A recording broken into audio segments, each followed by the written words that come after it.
నమస్తే, welcome to Telugu రాజ్యం. నేను విరామ్. కింగ్డమ్ చిత్రం ఈరోజు రిలీజ్ అవ్వడం జరిగింది. రిలీజ్ అయిన ఈ సందర్భంగా చిత్రం ఎలా ఉంది, కలెక్షన్స్ పరంగా ఎలా ముందుకు దూసుకెళ్లే అవకాశాలు ఉన్నాయి, అసలు ఓవరాల్గా సినిమాకి సంబంధించినటువంటి రివ్యూ అయితే ప్రముఖ సినీ మరియు రాజకీయ విశ్లేషకులు భరద్వాజ్ గారిని అడిగి తెలుసుకుందాం.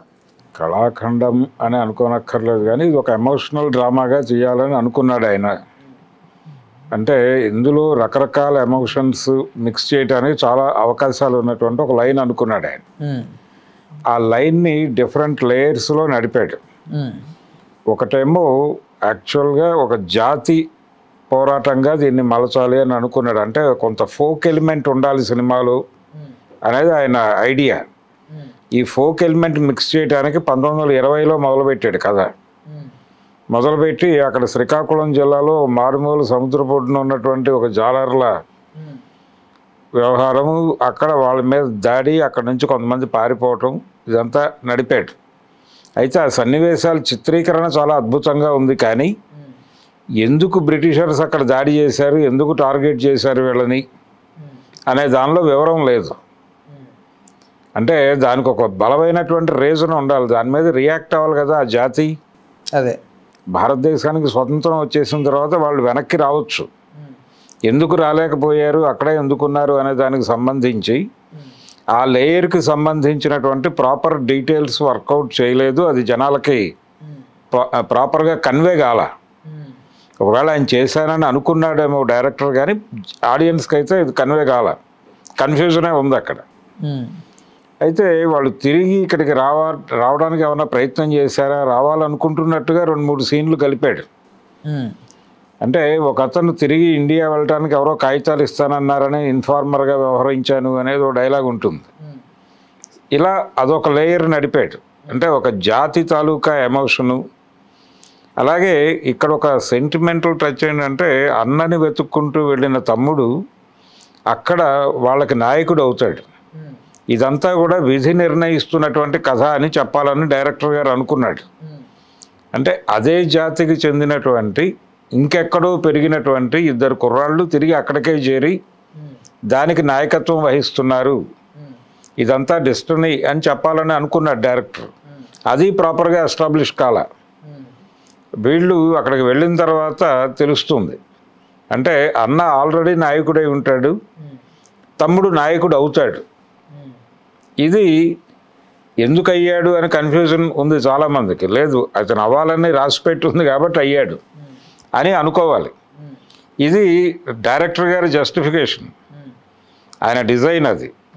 అయితే ఆ మదర్ కూడా అదే తెగకి చెందినటువంటి మహిళ. వీళ్ళందరూ అక్కడికి వెళ్ళటం అనేది డెస్టినీ, అక్కడి నుంచి వాళ్ళందరినీ కాపాడటం అనేది ఒక ప్రోగ్రామ్. ఇదంతా కూడా డిజైన్డ్ వ్యవహారము అనేది చెప్పాలని అనుకున్నాడు ఆయన. కానీ ఈ ప్రయాణంలో ఇంకొక లేయర్ వేసుకున్నాడు ఆయన. వీళ్ళు శ్రీలంక వెళ్ళిపోయిన తర్వాత ఇక్కడి నుంచి హీరోని శ్రీలంకకి పంపడం కోసం ఒక లేయర్ వేసుకుని అక్కడ ఒక స్పై డ్రామాని నడిపారు. ఆ స్పై డ్రామా ఎపిసోడ్లో హీరోయిన్ వచ్చింది.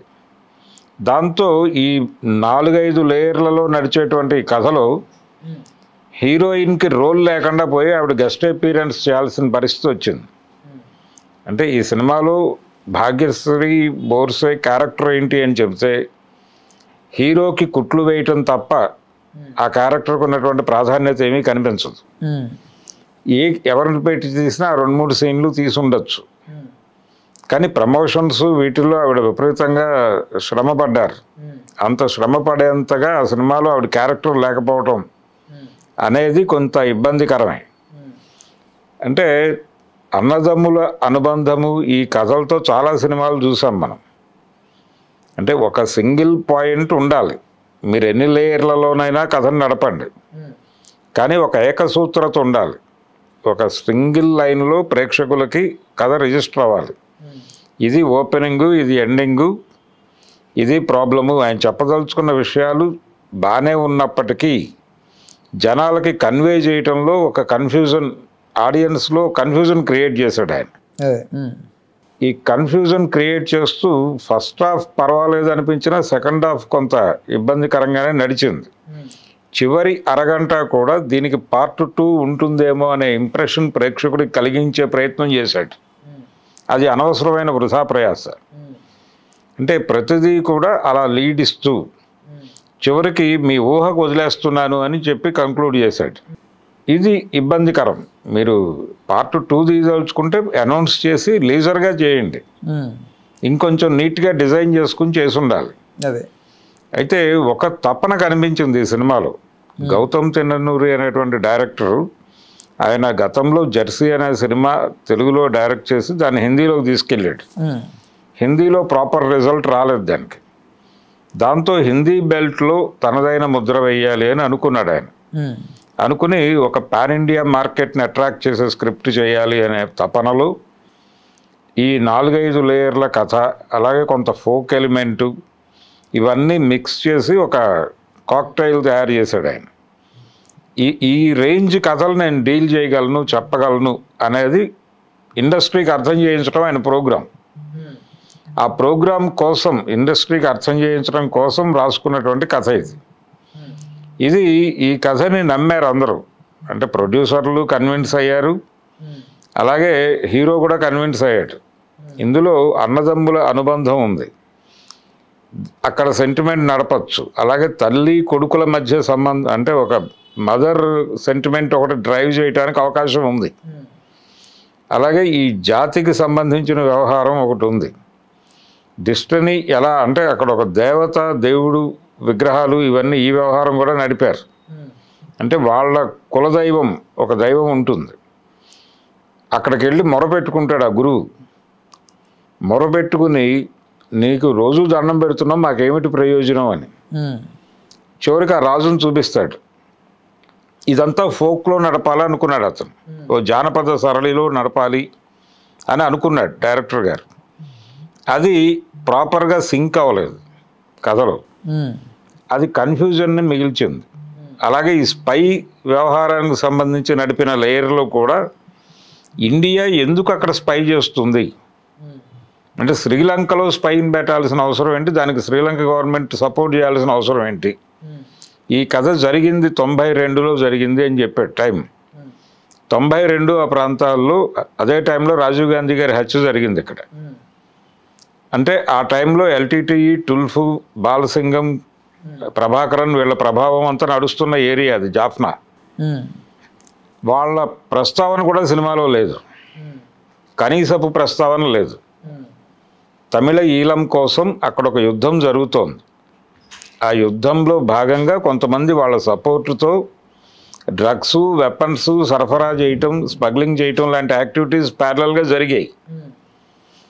ఆ ఏరియాకి అలా టచ్ చేసి ఉంటే బాగుండేది, అది టచ్ చేయలే, అది వదిలిపెట్టేశాడు. ఒకవేళ అది లింక్ ఇచ్చి ఉంటే ఇండియా అక్కడ IPKF అని ఇక్కడి నుంచి పంపించింది సైన్యం, ఇండియన్ పీస్ కీపింగ్ ఫోర్స్ అని. జాఫ్నా ప్రాంతానికి భారతీయ సైన్యం వెళ్ళి దాడులు చేసింది. దాని ఫలితమే రాజీవ్ గాంధీ హత్య. ఇది ప్రాపర్గా డీల్ చేసి ఉండాల్సింది. అది LTTE గురించి మాట్లాడితే ఏమైనా సమస్య వస్తుందేమో అని చెప్పి అది వదిలిపెట్టాడు. అది వదిలిపెట్టడంతో ఈ స్పై ప్రోగ్రామ్ ఎందుకు జరిగిందో అర్థం కాదు, ఇండియాకి అక్కడ ఏం పనో అర్థం కాదు. ఇలాంటి ఒక కన్ఫ్యూజన్, ఆ లేయర్లో ఒక కన్ఫ్యూజన్, ఈ ఫోక్ లేయర్లో కన్ఫ్యూజన్, ఈ అన్నదమ్ముల రిలేషన్కి సంబంధించిన వీళ్ళ సెంటిమెంట్కి సంబంధించిన కథని ప్రాపర్గా డీల్ చేయలేదు అనేది ఒక గొడవ. అలాగే మదర్ సెంటిమెంట్ ప్రాపర్గా కనెక్ట్ కాలేదు జనాలకి. కొన్ని బలమైన సన్నివేశాలు చిత్రీకరించాడు డైరెక్టర్. ఉదాహరణకి ఆ వదిన పాత్ర విజయ్ దేవరకొండతో అంటుంది ఒక డైలాగ్, సూర్య క్యారెక్టర్ పేరు, మాకు ఇక్కడ ఒక సాంప్రదాయం ఉంది, అత్తగారికి ఒక చీర పెట్టడం అనేది, ఆవిడున్నా లేకపోయినా చీర పెట్టడం అనేది ఒక కల్చర్ ఉంది మాకు. ఆ కల్చర్లో భాగంగా అత్తగారికి ఇచ్చిన చీర, మా వైపు నుంచి అత్తగారికి ఇచ్చిన చీర ఉంది నా దగ్గర, అది నీకోసం నేను ఎప్పుడైనా కట్టుకుంటాను, నీకు మదర్ లేదు అనేటువంటి ఒక పెయిన్ ఉంది కదా, అది తీర్చడానికి అంటుంది. అది చాలా ఎమోషనల్ సన్నివేశం. ఇలాంటి సీన్లు కొన్ని రాసుకున్నాడు. వాటికి కొంచెం ప్రాపర్ లీడ్ ఇచ్చి తీసుంటే జనాలకు రిజిస్టర్ అయ్యేవి. జనాలకు రిజిస్టర్ కాకుండా అలా ప్లెయిన్గా వెళ్ళిపోయినాయి కొన్ని అద్భుతమైన సన్నివేశాలు. అలాగే అన్నదమ్ముల మధ్య అనుబంధం కూడా ప్రాపర్గా రిజిస్టర్ కాల. రెండోది, అతను చాలా దుర్మార్గుడు అన్నట్టుగా ఒక చిన్న ఎస్టాబ్లిష్మెంట్ ఇస్తారు. ఏది, ఈ అన్న పాత్ర. నిజానికి కండిషన్ అది కాదు. ఎందుకంటే అక్కడ ఇతను ఆ కథలో అంటే అతని గురించి ఎస్టాబ్లిష్మెంట్ డైలాగ్స్లో ఉన్నటువంటి ఎలివేషను ఆ క్యారెక్టర్ డిజైనింగ్లో లేదు. అతను ఆ జాతికి ఒక గురువు ఉంటాడు, ఆ గురువుకి సరెండర్ అయి ఉంటాడు ఇతను. అతని నిర్ణయాల ప్రకారమే నడుస్తాడు. అలాగే రెండో వైపు అక్కడ వీళ్ళని నడిపించేటువంటి వేరే శక్తులు ఉంటాయి. ఆ శక్తులకి లోబడే నడుస్తాడు ఇతను. ఇంకా ఇతను సామ్రాజ్యాన్ని నిర్మించింది ఎప్పుడు, సామ్రాజ్యానికి ఒక నేర సామ్రాజ్యానికి రారాజు మీ అన్న అన్నట్టుగా ఒక డైలాగ్ ఉంటుంది. ఆ పరిస్థితి ఏం కనబడదు అక్కడ. ఇలాంటి డొల్లలు చాలా ఉన్నాయి సినిమాలు. కొంచెం ప్రాపర్గా డిజైన్ చేసుకుని ఉంటే ఇది మంచి సినిమా. టెక్నికల్గా చాలా బాగుంది సినిమా, టెక్నికల్గా బాగుంది. నటీనటులు అందరూ బాగా పెర్ఫామ్ చేశారు. ఈవెన్ అంటే హీరోయిన్గా వినియోగించుకోలేదు అనే ఒక ఇబ్బంది తప్ప భాగ్యశ్రీ పెర్ఫార్మర్ అనే అయితే అనిపించుకోగలిగింది ఈ సినిమాలో. తను చేసిన క్యారెక్టర్ ఒక నటిగా మంచి పెర్ఫార్మెన్స్ ఇచ్చింది ఆవిడ. కాబట్టి ప్రతి ఒక్కరూ వారి వారి ఏరియాల్లో సక్సెస్ అయ్యారు. కానీ వీళ్ళందరినీ ఏకసూత్రంలో నడిపించటంలో, కథని ఏకసూత్రంలో ఆడియన్స్కి కనెక్ట్ చేయటంలో డైరెక్టర్ గారు తడబాటుకు గురయ్యాడు. అందుకని ఇది యావరేజ్ టు అబవ్ యావరేజ్ సినిమాగానే మిగులుతుంది తప్ప హిట్ సూపర్ హిట్ ఆ ఏరియాకి వెళ్ళే పరిస్థితి అయితే కనిపించడం లేదు. రైట్. అయితే ట్రైలర్లో చూపెట్టిన కొన్ని విజువల్స్, కొన్ని సాంగ్స్, ఒక సాంగ్ వదిలేరు చీకట్ల దారుల్లో. ఆ సాంగ్లో వాళ్ళిద్దరి మధ్యన ఏదో సంథింగ్ లవ్ ట్రాక్ ఉన్నట్లుగా అనిపించింది. బట్ సినిమాలో ఎక్కడ లేదని చెప్తున్నారు. సినిమాలో లేదు అంటే సినిమాలో లేదు, అవకాశం లేదు. ఆయన తీసుకున్నటువంటి ట్రాక్లోనే ఆ ప్రాబ్లం ఉంది. అంటే ఇద్దరు ఒకే ఏరియాలో పనిచేసేటువంటి ఇద్దరు, అంటే ఆవిడ కూడా ఒక స్పై వ్యవహారంలోనే ఉంటుంది అక్కడ. ఇలాంటివి డిజైన్ చేసుకునేటప్పుడు కొంచెం టైం తీసుకోవాలి. అన్నదమ్ముల అనుబంధం మీద, అంటే అన్నదమ్ములు వాళ్ళ మధ్య చిన్న స్పర్ధ, మళ్ళీ కలుపుకోవటం, అన్న కోసం తమ్ముడు త్యాగాలు, ఇలాంటి కథలు చూసాం. రంగస్థలం సినిమా అదే కదా దాదాపు.